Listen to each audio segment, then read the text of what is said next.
நம்ம பாவ கணக்கு எல்லாம் பாதியாக மாறிடும். அது எவ்வளோ பெரிய நம்ம பாவமாக நம்ம செஞ்சிருந்தாலும் சரி, மனம் வருந்தி மனம் திருந்தி நம்ம முருகான்னு நினைக்கும் போது அந்த பாவங்கள் எல்லாமே பாதிக்கு பாதியாக கழிக்கப்படும். மீதி இருக்க அந்த பாதி பாவத்தையும் முருகனுடைய துணையால் நம்ம ஜெயிச்சிருவோம்.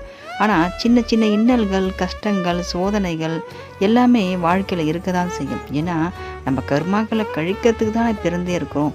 அப்போது இந்த கர்மாக்களால் நம்ம ரொம்ப கஷ்டப்படுறது. முருகன் வழிபடும் போது நம்ம அந்த கர்மாக்களை கொஞ்சமாக நம்ம அனுபவிப்போம்.